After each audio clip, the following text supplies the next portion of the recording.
जय श्री राधे दोस्तों। आज के इस वीडियो में हम जानेंगे राधा जी के जन्म की आश्चर्यजनक कथा। जी हाँ दोस्तों, राधा जी के जन्म की सबसे लोकप्रिय कथा यह है कि वृषभानु जी को एक सुंदर शीतल सरोवर में सुनहरे कमल में एक दिव्य कन्या लेटी हुई मिली थी। वे उसे घर ले आए, लेकिन बालिका आंखें खोलने को राजी ही नहीं थी।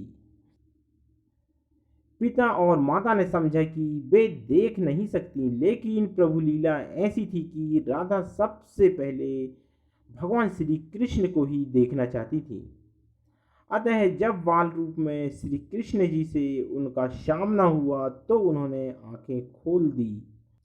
दोस्तों, एक अनन्य कथा के अनुसार राधा द्वापर युग में श्री ब्रजभानु के घर प्रकट होती हैं।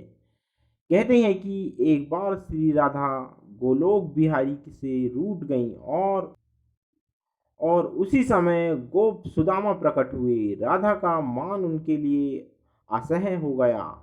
उन्होंने श्री राधा जी के भर्त्सना की। इससे कुपित होकर राधा ने कहा, सुदामा, तुम मेरे हृदय को संतप्त करते हुए असुर की भांति कार्य कर रहे हो, अतः तुम असुर योनि को प्राप्त हो। सुदामा कांप उठे, बोले, गोलोकेश्वरी, तुमने मुझे अपने श्राप से नीचे गिरा दिया। मुझे असुर योनि प्राप्ति का दुख नहीं है, पर मैं कृष्ण वियोग से तप्त हो रहा हूँ। इस वियोग का तुम्हें अनुभव नहीं, अतः एक बार तुम भी इस दुख का अनुभव करो। सुदूर द्वापर में श्री कृष्ण के अवतरण के समय तुम भी अपनी सखियों के साथ गोप कन्या के रूप में जन्म लोगी और श्री कृष्ण से विलग रहोगी। सुदामा को जाते देखकर श्री राधा को अपनी त्रुटि का आभास हुआ और वे भय से कतर हो उठी। जब लीलाधारी श्री कृष्ण ने उन्हें सांत्वना दी कि हे देवी, यह श्राप नहीं अपितु वरदान है। इसी निर्मित से जगत में तुम्हारी मधुर लीला रस की सनातन धारा प्रवाहित होगी, जिसमें नहाकर जीव अनंत काल तक कृत्य कृत्य होंगे। और इस प्रकार पृथ्वी पर श्री राधा का अवतरण द्वापर में हुआ। दोस्तों, नृगपुत्र राजा सुचंद्र और पितरों की मानसी कन्या कलावती ने 12 वर्ष तक तप करके श्री ब्रह्मा जी से आराधना आराधना कर राधा जी को पुत्री रूप में प्राप्त की थी। फलस्वरूप द्वापर में वे राजा वृषभानु और रानी कार्तिदा के रूप में जन्मे। दोनों पति पत्नी बने।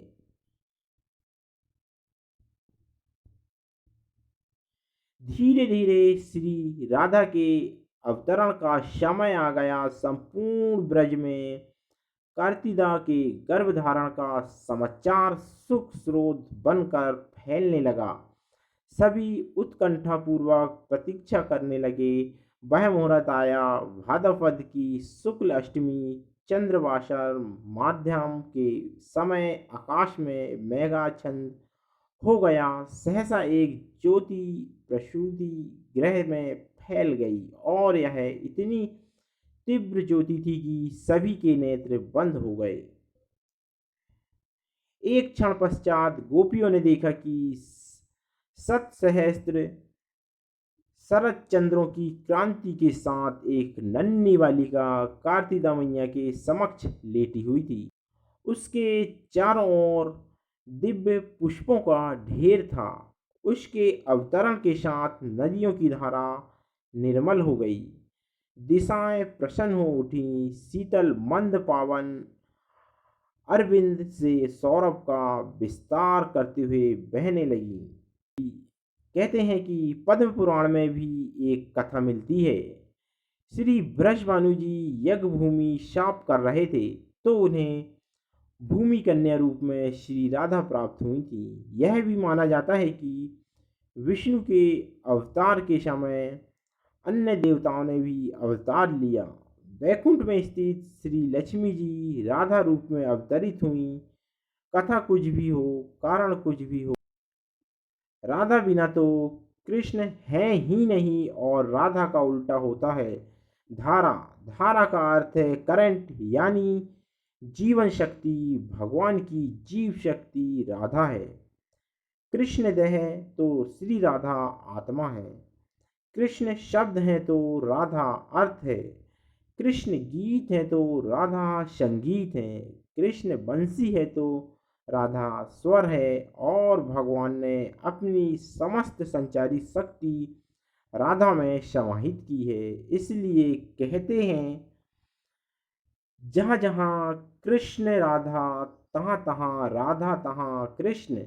न्यारे निमेष न होत कहू, समूची करहु यह प्रश्न।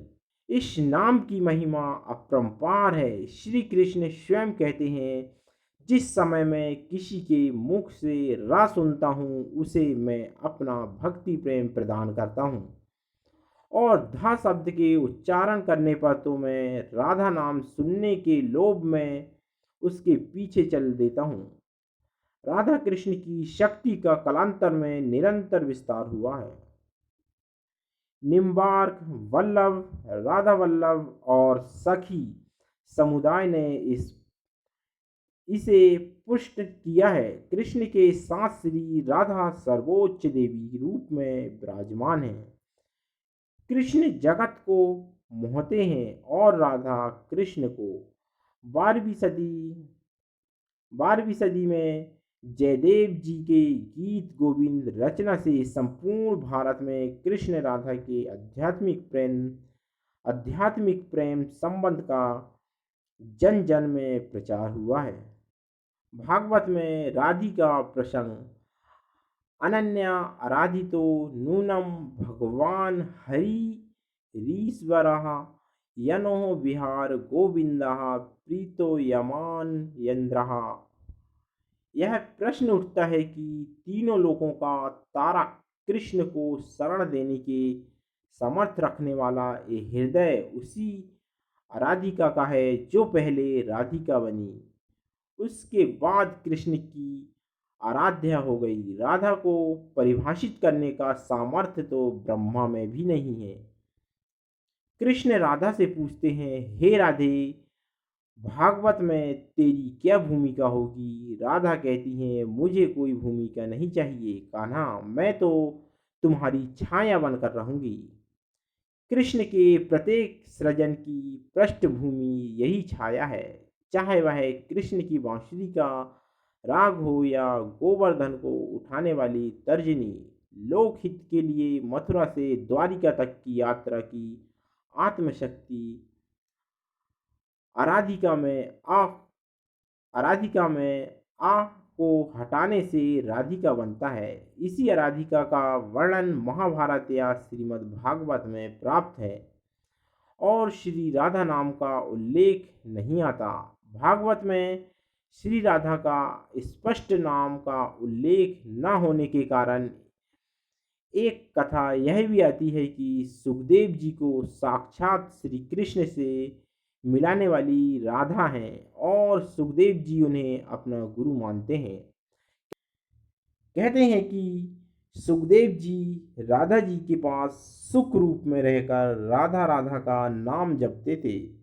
एक दिन राधा जी ने उनसे कहा कि हे शुक, तुम अब राधा के स्थान पर श्री कृष्ण का जाप किया करो। उसी समय श्री कृष्ण आ गए और राधा ने यह कह दिया कि यह शुक बहुत ही मीठे स्वर में बोलता है। उसे कृष्ण के हाथ सौंप दिया, अर्थात उन्हें ब्रह्मा का साक्षात करा दिया। इस प्रकार श्री राधा सुखदेव जी की गुरु हैं और वे गुरु का नाम कैसे ले सकते हैं?